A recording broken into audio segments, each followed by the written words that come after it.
Улан Тазабеков Талас облусунда айыл чарба азыктарын кайра иштетет. Ал ачкан цехтерде төө бурчактан паста, печенье даярдалат. Кара өрүктү жууп тазалап, таңгактап дүкөндөрдө ордун тапкан жеке ишкер 3 жылдын аралыгында 10дон ашык продукция түрүн өндүрүүгө жетишип, азыктарын Европа өлкөлөрүнө, Россия жана Казакстанга сатыкка чыгарууда. Ишкер бул көргөзмөгө араб ишкерлери менен байланыш түзүү ниети менен катышууда. Эми арабтарга биз бүгүнкү өзүбүздүн Таластын продукциясы менен тааныштырайлы деп атабыз. Биринчиден төө бурчактан баштасак, анан этеги кара өрүк менен тааныштырып, ооз тийгизип, Кудай буйрса анан калганын дагы көрө жатабыз. Келишим түзүлүп калса жакшы, буйрса.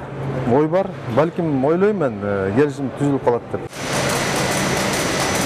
Бириккен Араб Эмиратынан Кыргызстанга туризм, энергетика, айыл чарба тармактарындагы ири компания өкүлдөрү келген. Коноктор үчүн атамекендик ишканалар өндүргөн товарларын тартуулап, араб ишкерлерине сапатына баа берүүгө, экспорттук дараметин жана мындан аркы кызматташуунун келечегин талкуулоого мүмкүнчүлүк түзүлдү.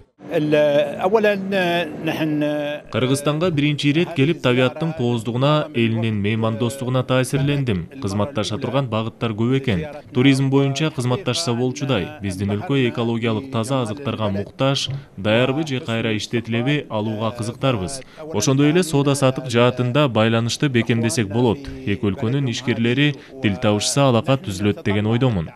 Бул ишкерлер Дубай Экспо дүйнөлүк көргөзмөсүндө кыргызстандык продукция менен таанышып, кызыгуу пайда болгон. Кыргызстанда өтүп жаткан көргөзмөнү Соода өнөр жай палатасы атамекендик ишкерлерди колдоо максатында уюштурган.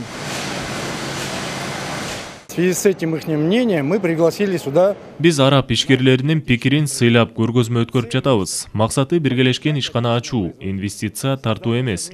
Биринчи кезекте атамекендик өндүрүштү колдошубуз керек. Пандемиядан кийин чек аралар ачылып жашооланууда. Ишкерлер Кыргызстанга кызыктар, бул потенциалды колдошубуз керек. Биз экологиялык таза азыктарга жана туризмге басым кылып жатабыз. Кыргыз-араб соода алаканын көлөмү 2021 жылы дээрлик $70 миллион түзгөн. Бул көрсөткүчтөрдү көбөйтүүгө жаңы кадамдар жасалууда. Иш-чаранын соңунда меймандар улуттук колориттеги ыр күүлөргө күбө болушту. Уланбек Тиханбаев, Руслан Сабатаров, Ала Тоо 24.